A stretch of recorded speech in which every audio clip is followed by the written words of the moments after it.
Hello दोस्तों, आइए आज हम देखते हैं राजर्षि तुल्यवंश। देखिए राजर्षि तुल्यवंश, इसको पढ़ने से पहले कुछ फैक्ट मैं यहाँ पे क्लियर कर देता हूँ कि ये राजर्षि तुल्यवंश है ना, वो छत्तीसगढ़ क्षेत्र का पहला क्षेत्रीय राजवंश था। अब देखिए, जब इतिहास में हम पढ़ते हैं छत्तीसगढ़ के इतिहास में, तो दो तरह के वंश पढ़ते हैं। एक ऐसे वंश जैसे गुप्त काल, तो गुप्त काल हो गया, ये ऐसा वंश था जो अखिल भारत पे भी शासन किए हैं और हमारे छत्तीसगढ़ क्षेत्र में भी शासन किए हैं। लेकिन ये ऐसा वंश है राजर्षि तुल्यवंश जो केवल छत्तीसगढ़ क्षेत्र तक सीमित था, या छत्तीसगढ़ के आसपास तक बस सीमित था, है ना। तो ये वैसा ही वंश है राजर्षि तुल्यवंश, याद रखिएगा। यहाँ पे लिखा हुआ है, यह वंश प्राचीन काल में छत्तीसगढ़ क्षेत्र का प्रथम क्षेत्रीय राजवंश था। ये महत्वपूर्ण एक बहुत बढ़िया फैक्ट है कि राजर्षि तुल्यवंश के बारे में याद रखिएगा। पहला क्षेत्रीय राजवंश प्राचीन इतिहास का, छत्तीसगढ़ के प्राचीन इतिहास का, ये याद रखिएगा। अब उसके बाद फिर देखते हैं कि इसमें अपन शुरुआत करते हैं राजधानी। तो राजर्षि तुल्यवंश की राजधानी थी आरंग। वैसे राजधानी नहीं बोलना चाहिए, इसको शासन क्षेत्र भी बोल सकते हैं कि कौन से क्षेत्र में इन्होंने शासन किया है। तो आप ये क्षेत्र देख रहे होंगे, है ना। ये देखिए, ये आरंग हो गया, रायपुर से लगा हुआ, और इधर जाएंगे तो इधर उड़ीसा। तो ये यहाँ तक इनकी सीमा थी, ये यहाँ तक सीमित थे। मतलब उड़ीसा, और उड़ीसा के साथ साथ थोड़ा सा आरंग में इन्होंने शासन किया है। इसके बाद फिर देखिए, यहाँ पे अगर बात करते हैं अपन शासन काल, तो चौथी से छठवीं शताब्दी, इसको याद रखिएगा। चौथी से छठवीं शताब्दी तक इनका शासन काल रहा है। और इन उपाधि कौन सा धारण करते थे? राजयोगी की उपाधि। तो इसको याद रखने का तरीका देखिए, यहाँ पे राज है, ये राज और ये राज, दोनों राज को याद रखिएगा, याद हो जाएगा। राजर्षि तुल्यवंश, राजयोगी की उपाधि, ये हो गया। उसके बाद फिर राज मुद्रा की बात करते हैं। तो इनके राज मुद्रा में क्या अंकित रहता था? सिंह, शेर का फोटो रहता था, शेर अंकित रहता था उसमें, राज मुद्रा में। इसको याद रखिएगा। स्रोत, ये सबसे महत्वपूर्ण है, इसको याद रखिएगा, ये एग्जाम में पूछा जा चुका है कि इन सब चीज के बारे में हमको जानकारी कहाँ से मिली। तो एक भीमसेन द्वितीय बोल के राजा होंगे, ये सबसे अंतिम राजा भीमसेन द्वितीय। तो भीमसेन द्वितीय का ही हमको मिला है क्या? आरंग ताम्रपत्र। ये जो आरंग ताम्रपत्र है, इस आरंग ताम्रपत्र में 6 राजाओं के बारे में, 6 शासकों के बारे में जानकारी मिलती है। इसको पूछा है एग्जाम में कि आरंग ताम्रपत्र से कितने शासकों के बारे में जानकारी मिलती है। तो 6 शासकों का नाम मिलता है इसमें, जिसमें पहला शासक कौन है? सूरा। इसको याद रखिएगा। सूरा के बाद आता है दायित प्रथम, फिर विभीषण, फिर भीमसेन प्रथम, फिर दायित द्वितीय, फिर भीमसेन द्वितीय। बहुत आसान है याद करना, सूरा को याद रखिएगा।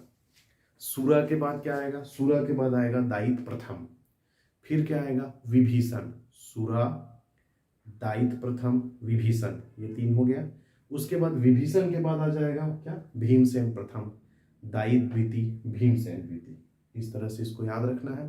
तो सूरा, सूरा के बाद दायित प्रथम, फिर विभीषण, विभीषण के बाद भीमसेन प्रथम, दायित द्वितीय, भीमसेन द्वितीय।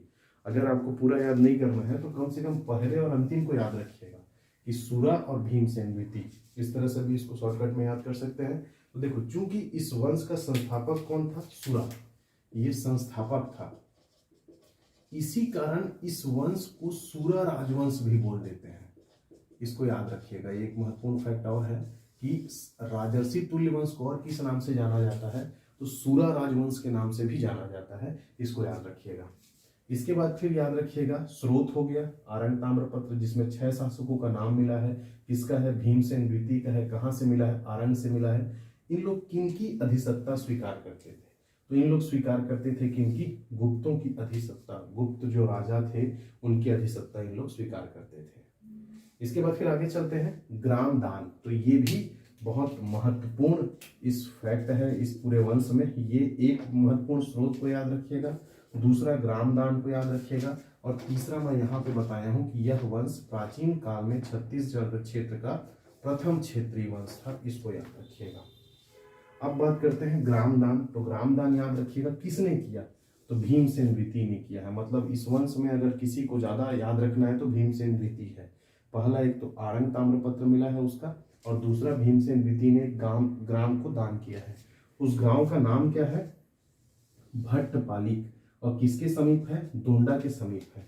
तो दोनों को याद रखना है, कभी कभी दोंडा पूछ दिया है इसको, तो दोंडा के समीप भट्टपालिक, तो दोंडा भट्टपालिक बोल के याद रखिएगा, है ना।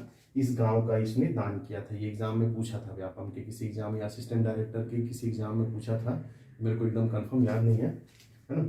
और किसको दान किया था? तो हरि स्वामी और बोप स्वामी को। बोप स्वामी को कहीं कहीं पर बाप स्वामी भी लिख देता है, तो याद रखिएगा भीमसेन द्वितीय ने दोंडा के समीप भट्टपालिक नामक ग्राम का दान किया था। किसको? हरि स्वामी और बोप स्वामी को।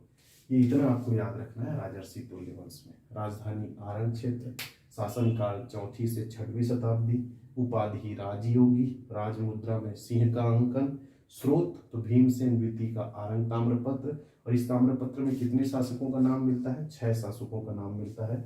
ये 6 शासकों का नाम है। सुरा संस्थापक था, इसी कारण इसको सुरा राजवंश भी बोल देते हैं। दायित प्रथम, विभीषण, भीमसेन प्रथम, दायित द्वितीय, भीमसेन द्वितीय। इसमें एक बार किसको पूछा था? विभीषण, कि प्रसिद्ध शासक विभीषण का संबंध किस राजवंश से है? तो याद रखिएगा विभीषण का संबंध राजर्षि तुल्य वंश से है। ठीक, और यह वंश प्राचीन काल में छत्तीसगढ़ क्षेत्र का प्रथम क्षेत्रीय राजवंश है, इसको याद रखिएगा। ठीक है, ग्रामदान किसने किया था? भीमसेन द्वितीय ने किया था। कौन से गांव का दान किया था? दोंडा के समीप भट्टपालिक गांव का दान किया था। किसे दान किया था? हरि स्वामी और बोप स्वामी को दान किया था। ये यहाँ पे जो है राजर्षि तुल्य वंश समाप्त होता है। अब इसके बाद फिर देखते हैं पर्वत द्वारक वंश।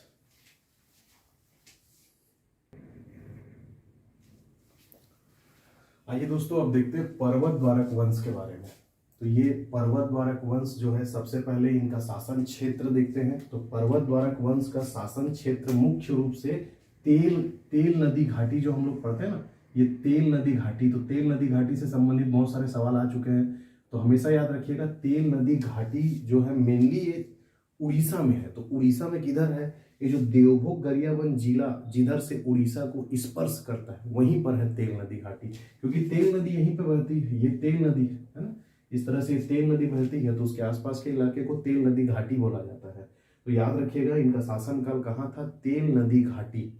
अगर तेल नदी घाटी नहीं दिया है तो देवभोग दिया रहेगा, दोनों याद रखिएगा। देवभोग तेल नदी घाटी में ही आता है, तो मेन देवभोग या तेल नदी घाटी, इस क्षेत्र में इनका शासन था।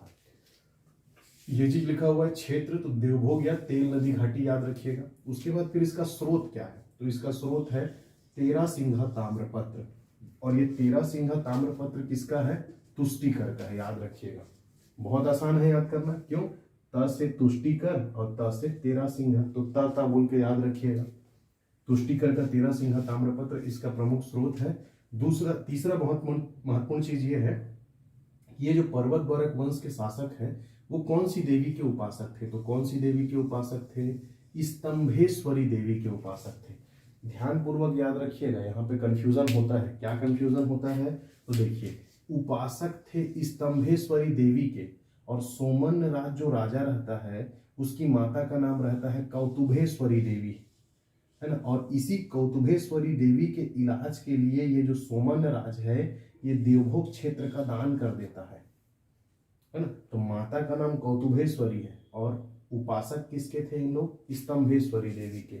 मतलब कुल देवी या पूजा पाठ किसका करते थे? स्तंभेश्वरी देवी की।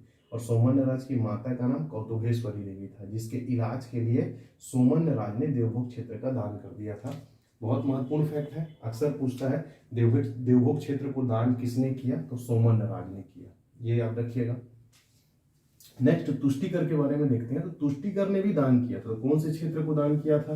वो पर्वत द्वारक क्षेत्र को ही दान कर दिया था, जो इनके शासनकाल में जो क्षेत्र जिस नाम से जाना जाता था, जिस जगह से जाना जाता था, उस क्षेत्र को ही दान कर दिया था ये तुष्टिकर। तो तुष्टिकर के बारे में दो ही चीज याद रखना, एक तो देख चुके हैं अपन तेरासिंघा ताम्रपत्र, है ना, और दूसरा इसने पर्वत द्वारक क्षेत्र को दान कर दिया था।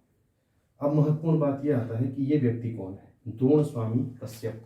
तो ये वही व्यक्ति है जिनको ये सब चीज दान किया जाएगा, है ना। देवभोग दान कर देगा सोमन राज और पर्वत द्वारक दान करेगा तुष्टिकर, तो इसी को दान करते हैं। ठीक, इतना याद रखिएगा पर्वत द्वारक वंश के बारे में। पर्वत द्वारक वंश के बारे में याद रखना है कौन से क्षेत्र में? तो देवभोग या फिर तेल नदी घाटी याद रखिएगा। ठीक। उसके बाद फिर स्रोत क्या है, 13 सिंह ताम्रपत्र है। फिर उपासक स्तंभेश्वरी देवी के उपासक थे। दो राजाओं का नाम मिलता है, सोमन्य राज और तुष्टिकर। तो सोमन्य राज के बारे में याद रखना है, माता कौतुभेश्वरी देवी के इलाज के लिए इसने देवभोग क्षेत्र का दान कर दिया था। और तुष्टिकर के बारे में याद रखना है कि इसने पर्वत द्वारा क्षेत्र का दान किया था। और ये जो है 13 सिंह ताम्रपत्र जो है इसी से संबंधित है, तुष्टिकर से संबंधित है। और द्रोण स्वामी कश्यप वह ब्राह्मण था जिसको इन दोनों ने दान किया था। इसने पर्वत द्वारा दान किया था, इसने देवभोग क्षेत्र को दान किया था। ये चीज याद रखिएगा, ठीक। ये हो गया पर्वत द्वारा वंश। आगे देखते हैं हम लोग नल वंश। आइए दोस्तों, अब देखते हैं नल वंश के बारे में। नल वंश का उल्लेख या नल वंश के बारे में मैं इससे पहले आपको जब वाकाटक वंश में जिस वीडियो में आपको पढ़ाया हूं उसमें नल वंश के बारे में आपको बताया गया है।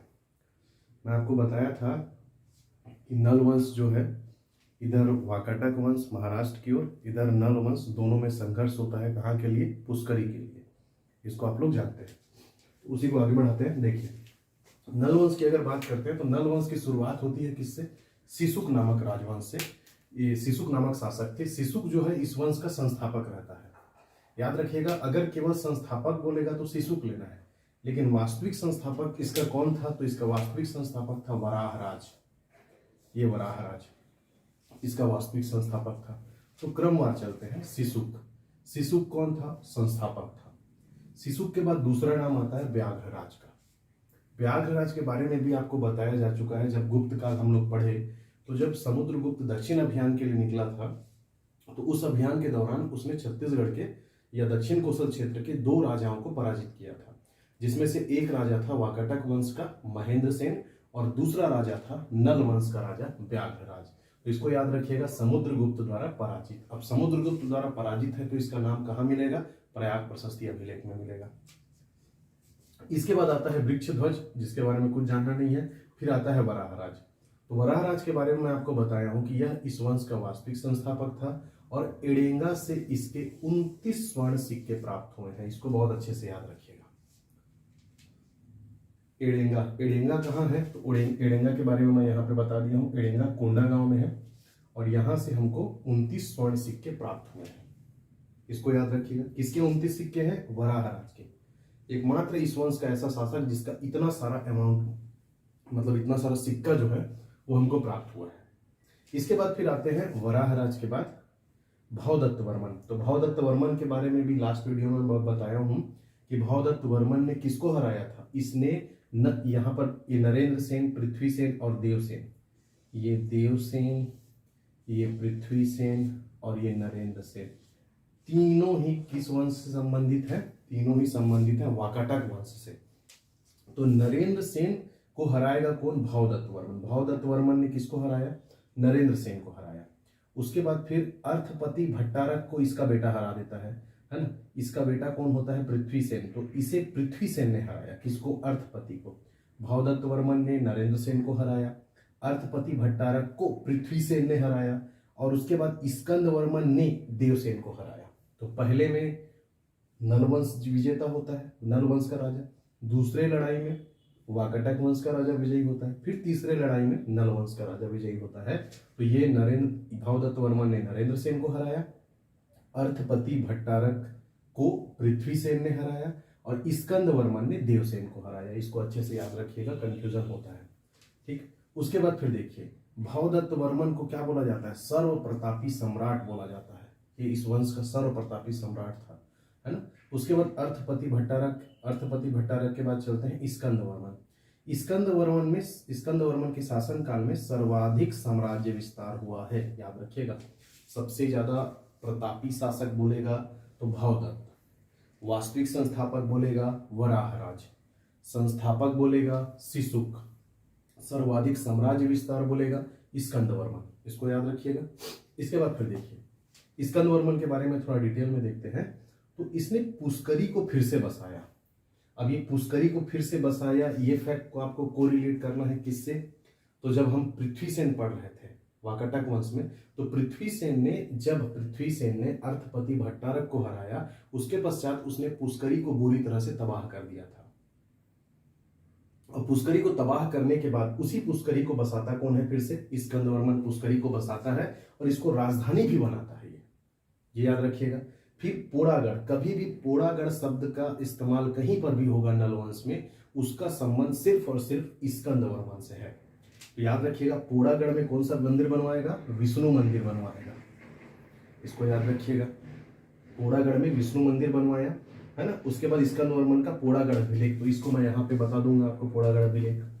ठीक, स्कंदवर्मन के बारे में हो गया। देवसेन को हराया, पुष्करी को फिर से बसाया, उसको राजधानी बनाया, पोड़ागढ़ में विष्णु मंदिर बनवाया, ये हो गया। और पोड़ागढ़ अभिलेख का संबंध इससे है। इसके बाद आते हैं स्तंभराज और नंदराज। स्तंभराज और नंदराज दोनों राजाओं का संबंध कुलिया, कुलिया मतलब ये कहाँ है? ये कुलिया दुर्ग में है। ठीक है, इसी कुलिया नामक स्थान से इनके स्वर्ण सिक्के भी प्राप्त हुए हैं, है ना। इनसे संबंधित सिक्के प्राप्त हुए हैं, स्वर्ण मुद्रा प्राप्त हुए हैं और मृदभांड प्राप्त हुए हैं। ठीक, इसको याद रखिएगा।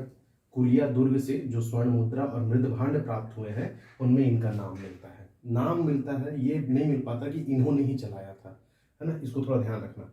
कुलिया से स्वर्ण मुद्रा प्राप्त हुआ है स्तंभराज और नंदराज का, मतलब कुलिया नामक जगह से संबंधित कौन है बोलने से? स्तंभराज और नंदराज, याद रखिएगा। इसके बाद फिर बात करते हैं पृथ्वीराज। पृथ्वीराज का बेटा विरूपाक्ष और विरूपाक्ष का बेटा बिलास्तुंग। बिलास्तुंग का बाप विरूपाक्ष, बिलास्तुंग का दादा पृथ्वीराज। ये तीनों याद रखिएगा। इन तीनों का नाम किसमें मिलता है? राजिम शिलालेख में मिलता है।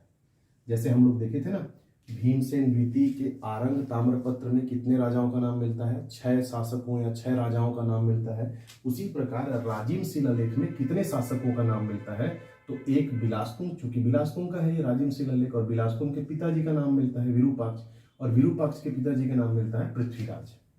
ध्यान देने वाली बात, बिलास्तुंग ने राजीव लोचन मंदिर बनाया था, है ना। कब बनवाया था? 700 से 740 ईस्वी के बीच में इसका शासनकाल था, उसी दौरान ये बनाया है। तो अगर 8वीं शताब्दी भी मैं यहाँ पे लिख देता हूँ तो कोई दिक्कत नहीं है। 8वीं शताब्दी या 700 से 740 ईस्वी के बीच में राजीव मंदिर का निर्माण हुआ है और यही उसका शासनकाल भी था। राजीव लोचन मंदिर किसका मंदिर है? विष्णु भगवान का मंदिर है।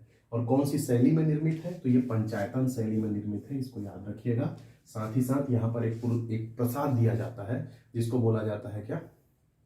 पीड़िया प्रसाद। पीड़िया प्रसाद कहाँ दिया जाता है बोलने से? राजीव लोचन मंदिर में दिया जाता है। ठीक, ये हो गया। इसके बाद ध्यान देने वाली बात, राजीव लोचन मंदिर विष्णु भगवान का मंदिर है। इसका अर्थ यह हुआ कि बिलास्तुंग कौन से धर्म का अनुयायी था? वैष्णव धर्म का अनुयायी था। लेकिन इसके पिता जो विरूपाक्ष थे ये शैव धर्मावलंबी थे, इसको याद रखिएगा। ये विष्णु भगवान को मानते थे, ये शंकर भगवान को मानते थे। ये हो गया। इसके बाद फिर देखिए आगे चलते हैं, पृथ्वी व्याघ्र। तो बिलास्तुंग के बाद कौन सत्ता संभालता है? पृथ्वी व्याघ्र संभालता है। ज्यादा कुछ नहीं जानना है इसके बारे में। अब आता है भीमसेन देव। तो भीमसेन देव का हमको गुंजाम ताम्रपत्र मिला है, ये कोरापुट उड़ीसा के पास मिला है, इसको याद रखिएगा। उसके बाद राजा आता है नरेंद्र थबल, जो इस वंश का अंतिम राजा था। अब यहाँ पे थोड़ा की पॉइंट याद रखिएगा, अगर आपको अंतिम शासक नरेंद्र थबल नहीं मिलता है तो आप भीमसेन देव को लीजिए आंसर। कहीं कहीं पर भीमसेन देव को लिया जाता है, कहीं कहीं पर नरेंद्र थबल को लिया जाता है। अब एक बार फिर से इसको सरसरी निगाह से देखते हैं। सबसे पहले हम लोग शुरुआत किए थे नलवंश की। नलवंश का कौन था? सिसुक। तो सिसुक याद रखना है, सिसुक इस वंश का संस्थापक था। व्याघ्रराज को समुद्रगुप्त ने हराया। वृक्षध्वज के बारे में कुछ याद नहीं रखना है। वराहराज, तो वराहराज के 29 सिक्के एडेंगा नामक स्थान से प्राप्त हुए हैं, इसको याद रखना है। यह इस वंश का वास्तविक संस्थापक था। भवदत्त वर्मन इस वंश का सर्वप्रतापी सम्राट था। और भवदत्त वर्मन ने किसको हराया था? वाकटक वंश के राजा नरेंद्र सेन को हराया था। अर्थपति भट्टारक, तो अर्थपति भट्टारक को वाकटक वंश के राजा कौन हराएगा? पृथ्वीसेन हराएगा इसको। उसके बाद स्कंदवर्मन, तो स्कंदवर्मन का साम्राज्य विस्तार इस वंश में सर्वाधिक ज्यादा था, सबसे ज्यादा था। इसके बाद याद रखना है स्कंदवर्मन किसको हराएगा? देवसेन को हराएगा। पुष्करी को फिर से बसाएगा, उसको राजधानी बनाएगा और पोड़ागढ़ में विष्णु मंदिर बनवाएगा। और पोड़ागढ़ अभिलेख का संबंध किससे है? स्कंदवर्मन से है। फिर स्तंभराज और नंदराज का संबंध किससे है? कुलिया नामक स्थान से है जो दुर्ग में स्थित है। इसके बाद नाम आता है पृथ्वीराज, विरूपाक्ष और बिलास्तुंग का। इन तीनों का नाम मिलता है राजिम शिलालेख में, जो कि किसका है? बिलास्तुंग का है। 8वीं शताब्दी या 700-740 ईस्वी के बीच में राजीव लोचन मंदिर का निर्माण करवाया जाता है, किसके द्वारा? बिलास्तुंग के द्वारा, जो किस शैली में निर्मित है? पंचायतन शैली में निर्मित है। और यहाँ पर जो प्रसाद दिया जाता है उसका नाम पीड़िया है। फिर भीमसेन देव के बारे में याद रखना है, गुंजाम ताम्रपत्र। ठीक, फिर यहाँ पे मैं कुछ चीज बताया आपको कि बिलास्तुंग वैष्णव धर्म को मानता था, लेकिन इसके पिताजी शैव धर्म को मानते थे, ये याद रखिएगा। संबंधित स्थल के बारे में बता दिया गया है। एडेंगा से वराहराज के 29 सिक्के प्राप्त हुए हैं। कुलिया का संबंध किससे है? कुलिया का संबंध है आपका स्तंभराज और नंदराज से। उसके बाद स्वर्ण सिक्का, तो इस वंश के शासकों के द्वारा जो स्वर्ण सिक्का चलाया जाता था उस पर किसकी आकृति रहती थी? ऐसा कोई सवाल आए, नंदी की आकृति रहती थी। नंदी मतलब बैल, कुबड़ वाला बैल, उसकी आकृति रहती थी। और जो एकदम प्राप्त हुआ है, एग्जाम में पूछा गया फैक्ट है ना, वराहराज भावदत्त और अर्थपति ने स्वर्ण सिक्का चलाया था, इसको याद रखिएगा। हालांकि स्वर्ण सिक्का इनका भी मिला है, लेकिन हमारा जो सवाल पूछा था ना उसमें आंसर इसको लिया गया है। इसको याद रखिएगा कि स्वर्ण सिक्का किसने किसने चलाया था? वराहराज के बाद भावदत्त के बाद अर्थपति। बिल्कुल ये क्रम को याद रखिएगा। देखिए ये क्रम जो है ना, इसी क्रम को याद रखिएगा। वराहराज, भावदत्त वर्मन और अर्थपति भट्टारक, ये तीनों ने स्वर्ण सिक्का चलाया। ये तीनों का नाम राजिम शिलालेख में आता है, इस तरह से याद रखिएगा। अब इनके ताम्रपत्र या अभिलेख की बात करते हैं। तो देखिए भावदत्त जो है इसने कौन सा ताम्रपत्र चलाया? रिद्धिपुर, है ना। भावदत्त, रिद्धिपुर। तो हम लोग जैसे आशीर्वाद वगैरह देते हैं ना किसी को, है ना, सुखी रहो, खुशी रहो, इस टाइप से। तो रिद्धि भाव, रिद्धि सिद्धि का मतलब होता है समृद्धि, संपत्ति, है ना। तो रिद्धि भाव, सिद्धि भाव भी पुराने जमाने में आशीर्वाद दिया जाता था, तो रिद्धि भाव करके याद रखिएगा। तो रिद्धिपुर ताम्रपत्र, भावदत्त वर्मन।